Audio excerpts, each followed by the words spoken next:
Allô, j'espère que vous allez très bien, j'espère que vous vous portez très bien.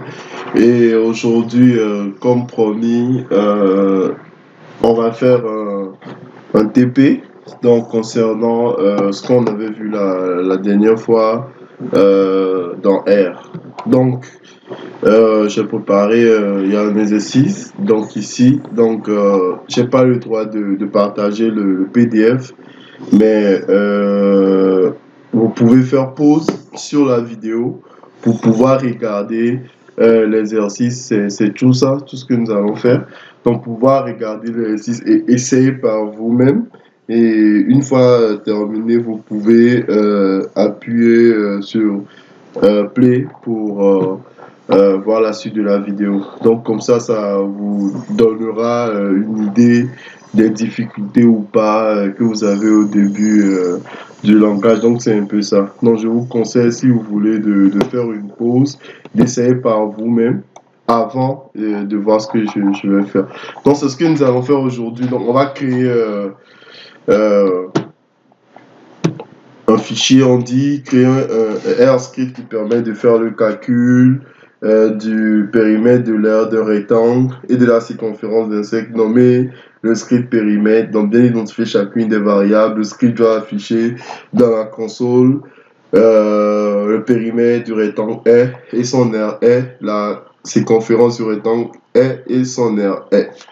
Donc, moi j'ai déjà démarré mon aire. Je vais créer, je me pointe dans mon répertoire, je peux vous montrer cette as. Donc, voilà. Donc, moi, je suis déjà dans mon répertoire dans lequel j'enregistre mes fichiers script. Donc, je mets TP1 comme nom script enregistré. Donc, on dit premièrement de faire quoi? Premièrement, on peut mettre TP1. Donc, on me demande premièrement de créer. Donc, ici, on va juste initialiser les valeurs par défaut. Donc, ici, on dit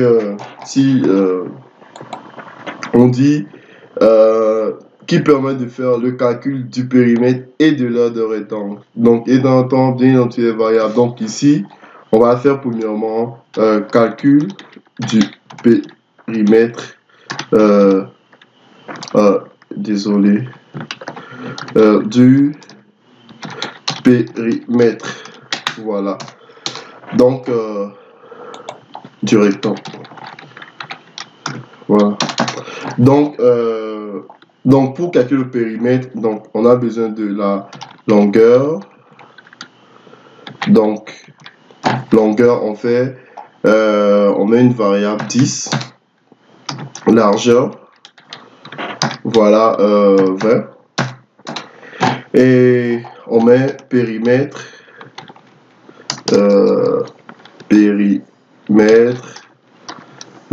désolé, clavier, périmètre égale à longueur plus largeur, le tout comme ça fois 2. Ensuite, après le périmètre, on demande de calculer l'aire. Donc R, ça fait longueur plus longueur fois largeur, si je me trompe pas. Donc, c'est ça. Le périmètre, ça fait longueur plus largeur fois 2. Et l'aire du rectangle, ça fait longueur multipliée par quoi? Par la largeur. Donc, c'est ça. Donc, ensuite, c'est ce qu'on me demande. On va faire afficher. Alors, le message ici. Donc, on va utiliser 4. Donc, l'aire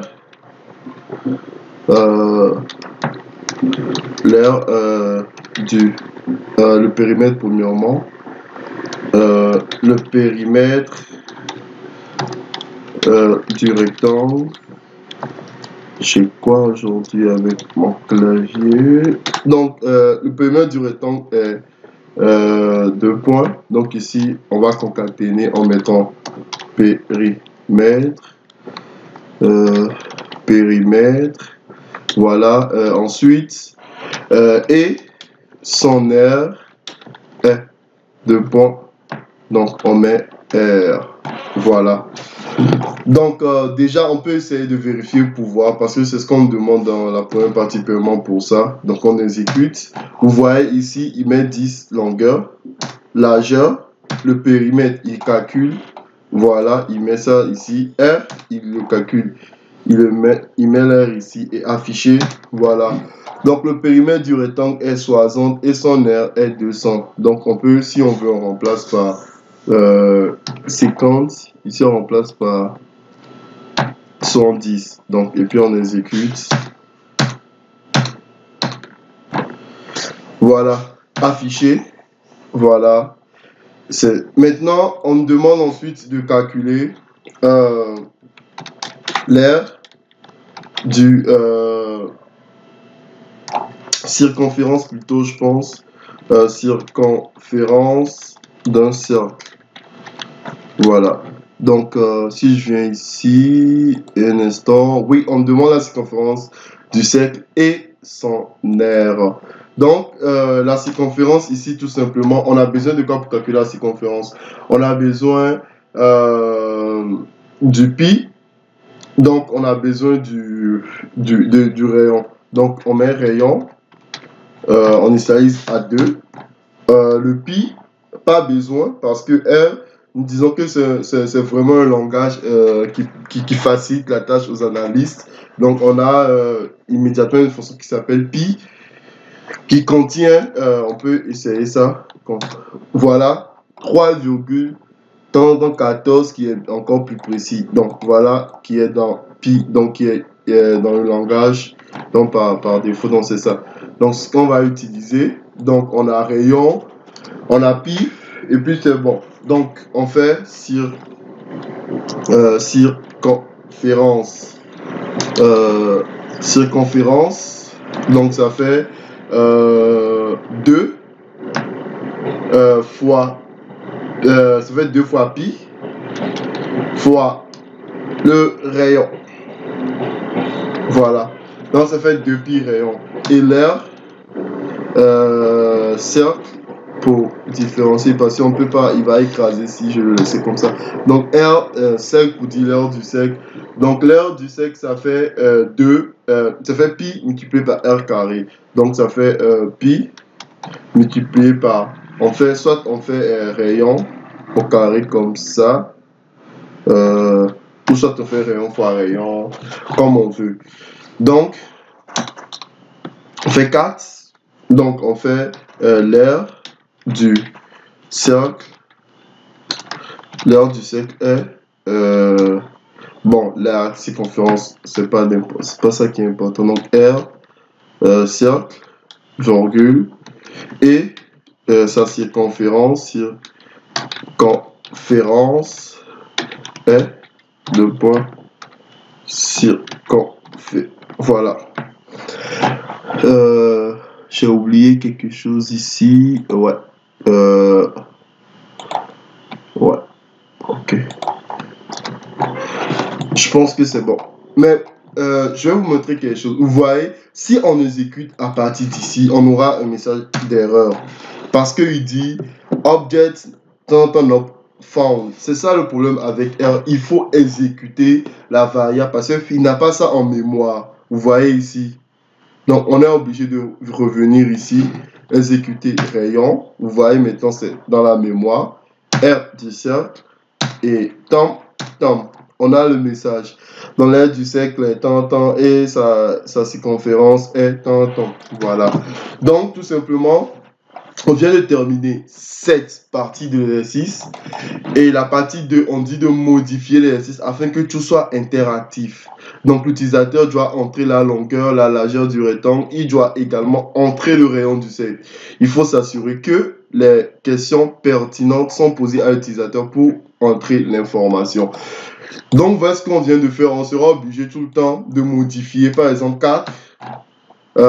Par exemple, pour ça, on exécute. Maintenant, il prend la valeur de 4, on exécute pour voir le résultat. Mais qu'est-ce qu'on veut dans la deuxième partie? On me demande de rendre ça plus interactif de façon que l'utilisateur, on demande entrer, lorsqu'on exécute, entrer la longueur, entrer la largeur, entrer ton temps. C'est ce qu'on va faire. Donc, je peux... première partie. Voilà. Qu'est-ce que j'ai fait? Voilà. Deuxième partie. Voilà.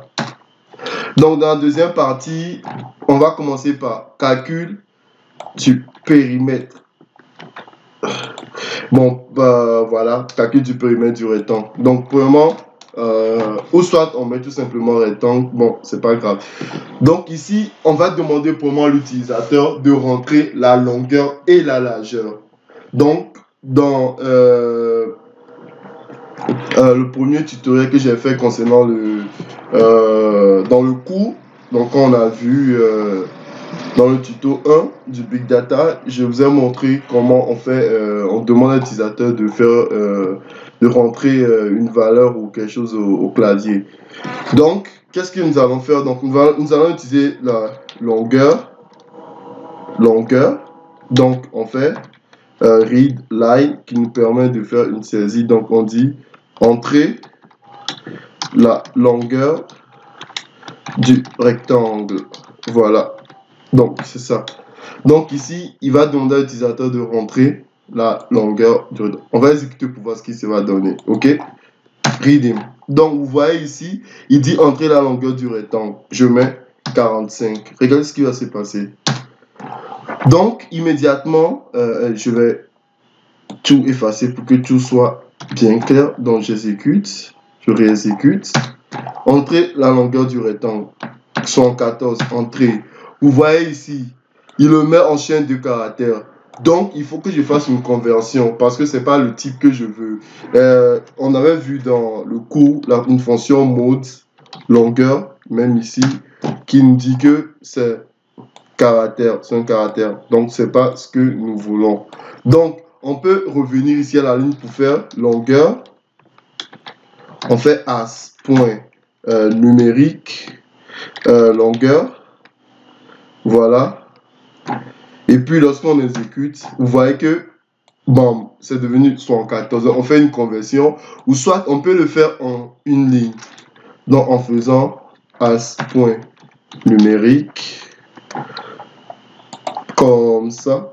Et puis, lorsqu'on exécute, il nous demande entrer la longueur. On met 45 par exemple. Entrer. Vous voyez, immédiatement, il fait aussi la conversion.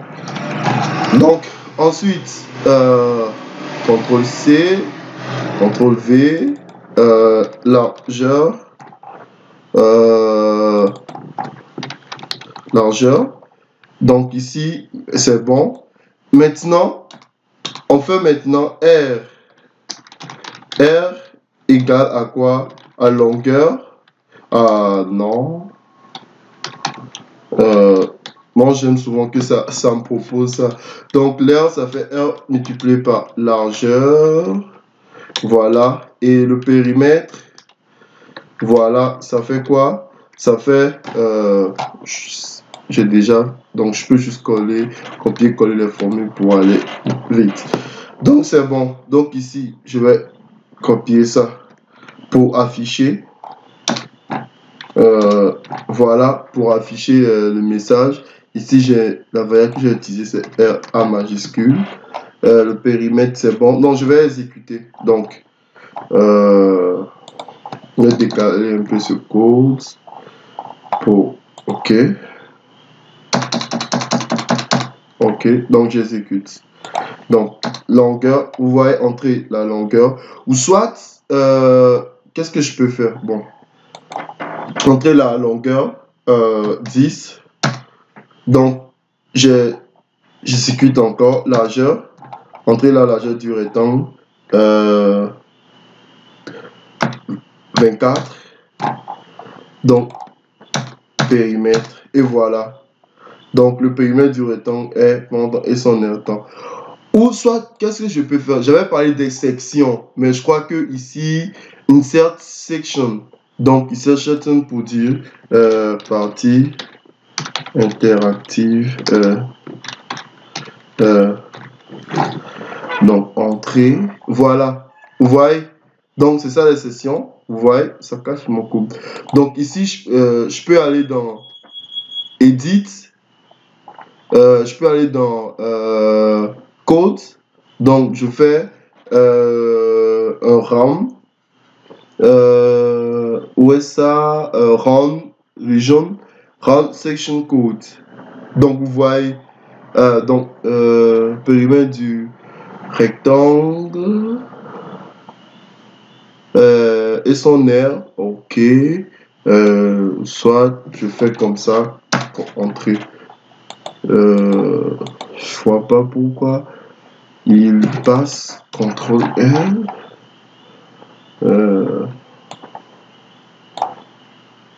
RAM. Le périmètre du rectangle S. Mais bon, il y a un moyen pour exécuter. Ici, en fait, je ne vais pas tout exécuter. Je peux venir ici et puis faire code et puis faire RAM all. Donc, RAM all. Et puis ça exécute. Normalement, ici, from line to in. Donc ici, je viens ici, code, round all, ça va commencer par début jusqu'à la fin. Normalement ici c'est round code section, mais ça me permet pas ça me donne pas la main d'entrer mes variables. Mais bon, donc je suis ici, je clique la longueur, donc 45.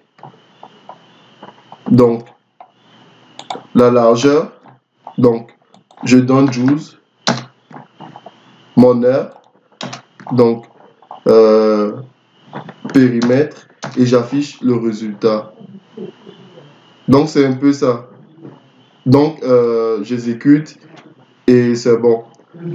Maintenant, je suis, après avoir calculé ça, j'ai fini avec les rectangles, et maintenant, je vais vous montrer comment, pour la circonférence d'un rectangle. Voilà, donc pour la circonférence d'un cercle, plutôt, excusez-moi, d'un cercle. Donc, ici, pour rendre actif, je vais aller aussi rapidement. Je vais aller assez rapidement. Donc, circonférence d'un cercle. Donc, je colle. Et donc, je colle. Donc, ici, je demande à l'utilisateur de saisir le rayon. Donc, en utilisant rayon. Donc, je fais aussi la conversion. Donc, as point numérique. Qu'est-ce que je fais? As point numérique. Voilà. Donc, et puis, j'utilise la fonction readline. Donc, et puis, je dis saisir le rayon du cercle. Voilà. Donc, on a pratiquement fini. Donc, rayon du cercle, l'utilisateur va saisir. Donc, ici, je calcule circonférence. J'espère que j'ai pas ça en mémoire. Dans circonférence, au lieu de taper encore la formule, je vais juste copier ça ici. CTRL C. Voilà. Je colle. Et ici, je copie ça également. Et je colle. Donc, ici, on me demande le rayon. Je mets 4. Je continue par exécuter. Entrée, entrée, entrée. Et voilà. Donc, l'aire du cercle étant et sa circonférence est ça. Maintenant, la troisième partie de l'exercice, on nous dit, avec l'aide de la fonction appropriée, arrondir l'aire et la circonférence du cercle à 2 décimales. Donc, c'est une fonction qu'on n'a pas encore vue ici, mais je vais vous montrer ça dans ce tutoriel. Donc, il suffit, on dit, pour arrondir l'aire et la circonférence du cercle. Donc, tout simplement, au niveau, on peut le faire ici, ici ou où on veut. Pour afficher l'aire, on va utiliser la fonction round. Donc, round. Donc, c'est ça. Ici, virgule 2, ça veut dire de l'arrondir à 2 décimales. Donc, c'est ça. Donc, on vient ici également round. Donc, rounds, virgule 2. Et voilà. Donc, on va réexécuter. Il y a un message de ouais, la parenthèse. Donc, j'exécute. Et voilà. Donc, nous voyons que maintenant, il m'a arrondi ça à 2 décimales. Donc, c'est juste pour l'affichage. Je n'ai pas mis ça dans la variable. Donc, je peux le faire ici. Je vais vous montrer. Donc, je peux l'arrondir ici, round. Donc, round. Voilà. Donc, à 2 décimales. C'est ça. Et je vais exécuter. Voilà, vous voyez que ici, il a remplacé ça dans la mémoire. Donc, je peux lui dire de l'arrondir ça à une décimale. Voilà, à une décimale, donc c'est ça. Donc, c'est OK. Donc, n'oubliez pas, si vous voulez avoir les informations concernant une fonction, vous tapez point d'interrogation round. Et puis, vous exécutez. Donc, voilà, il vous donne, bref, on a rounds. On a floor, on a ceiling, on a trunk qui permet d'arrondir à l'entier et au décimal. Donc, voilà. Donc, j'espère que vous avez aimé le tutoriel parce qu'aujourd'hui, c'était juste pour vous montrer. C'était pour faire un TP comme on l'avait dit dans mon tutoriel de la fois passée. Donc, c'était pour vous montrer un peu comment on peut utiliser ce langage pour faire beaucoup de choses. Donc, ça, c'est juste les bases. Donc, dans le prochain tutoriel, on va parler des vecteurs et petit à petit, ça va aller. Donc, j'espère que vous avez aimé. N'hésitez pas à cliquer j'aime et abonnez-vous à ma chaîne YouTube et posez-moi des questions et j'espère que je vais vous aider. Merci. Bye bye.